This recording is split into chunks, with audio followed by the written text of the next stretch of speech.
Welcome to Red Eye. It's like Perfect Strangers, if by perfect you mean roofied.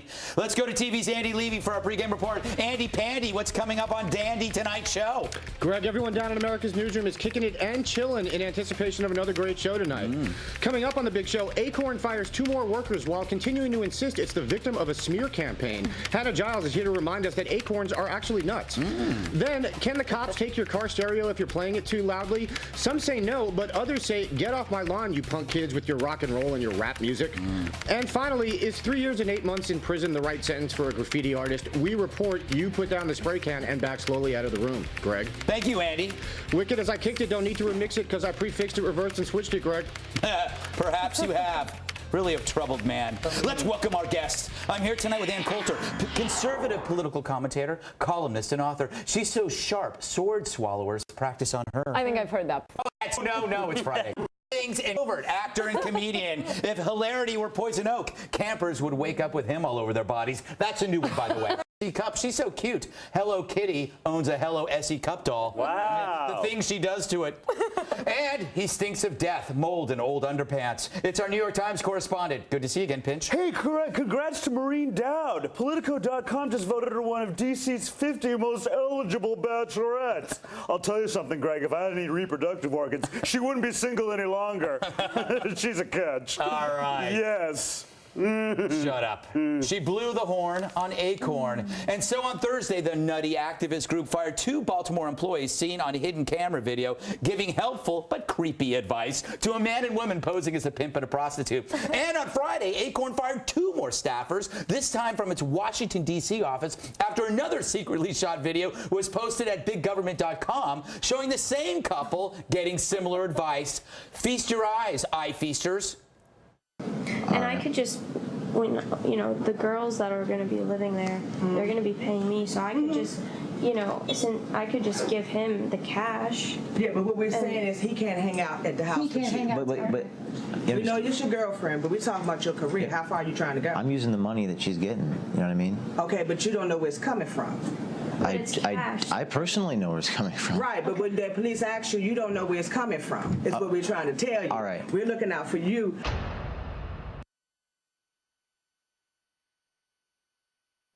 The world's greatest sitcom. The Pimp was played by James O'Keefe, and joining us now is his cohort, the 20-year-old woman who played the prostitute, Hannah Giles. Hello, Hannah. Hannah, welcome to the show. First of all, this would never have flown with me because I've never seen a hooker who looks like you. I mean, hookers aren't healthy, young, 20-year-old girls. Didn't you ever worry you would have been found out? No, because we went for that whole Pretty Woman thing, and evidently I was convincing enough for them.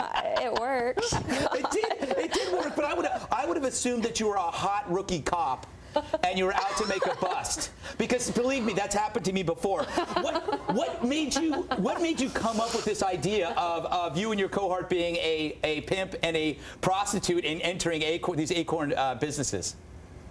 I said earlier tonight, I was like, girls think about a lot of things when they go jogging, and this just kind of popped into my head that day. So. My goodness, because when I was 20, 90% of the time I was either unconscious or crying. And you actually have contributed to possibly taking down an entire allegedly criminal organization. And even right now, the census director has sent a letter to national headquarters of Acorn notifying that they're dissociating themselves with Acorn. I mean, you're making big news. Did you expect this to happen? I did not expect this to happen at all. I thought, you know, at the most we would just kind of get nods and no honey, we don't discriminate and we can help you, but you have to go through paperwork.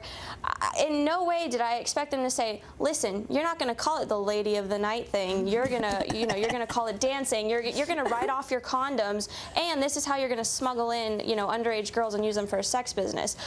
Didn't expect that. Yeah, you know, it is. That's the surprising part.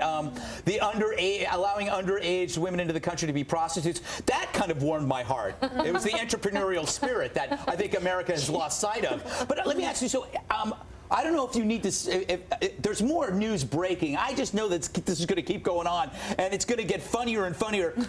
Did this happen at every Acorn office you went to, or were some of them at least smart enough to throw you out?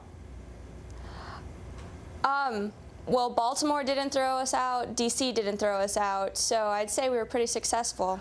You evaded the question.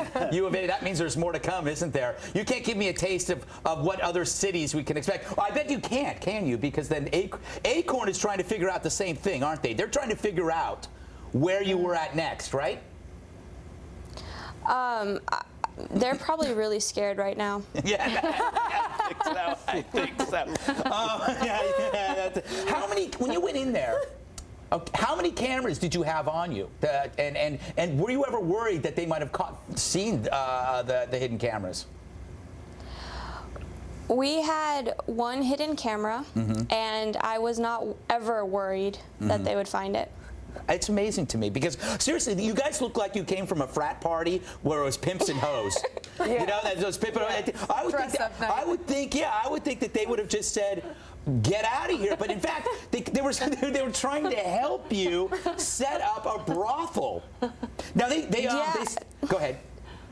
No, I mean we came in saying, you know what was disturbing about the DC one is that we were supposed to be at the group intake housing session, and we left that. There's 40 people in there. Obviously, we weren't going to uncover anything there. So we walked downstairs where all the staffers were, and James asked if we could speak with someone. They said no repeatedly until he mentioned that I was a lady of the night.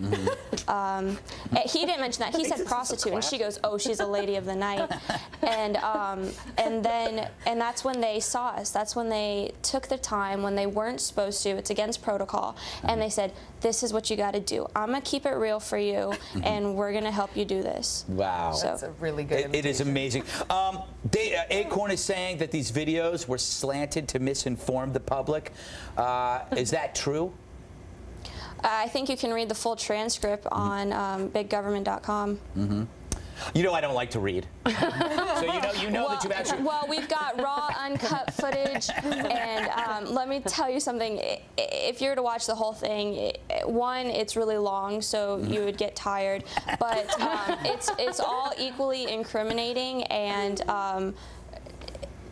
yeah, I mean, people should go to jail, and it really annoys me that they're about to get $8.5 billion in stimulus funds. I mean, well, that's not. I mean, it may not happen thanks to you and your cohort's efforts at Breitbart. It may not happen. What's next for you, by the way? I hope so. I think I'm gonna go get some sushi after this, but I wish I'd heard what she said. My producer had to say something in my ear. What did she say?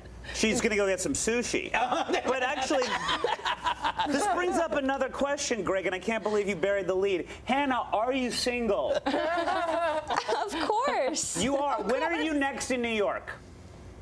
Huh? When are you next in New York? I don't know. I know some great sushi places. Very mercury-free. Think about it. They're all in his apartment. I apologize. I apologize for the sequential hermaphrodite trying to hit on you during the show. But you're... It's quite okay. But you know what? It's always exciting. You never know what you're going to get. It's New York. When you're in New York or D.C., we'd love to have you back on again. It's a pleasure, Hannah. Congratulations on your hard work, and I'm sure you're going to have a busy next couple of months, I'm sure. Well, thank you for having me. It was nice to meet you. My pleasure. Now I'm going to talk to the panel about this. Okay. Let's do that. Okay. First, I got to talk.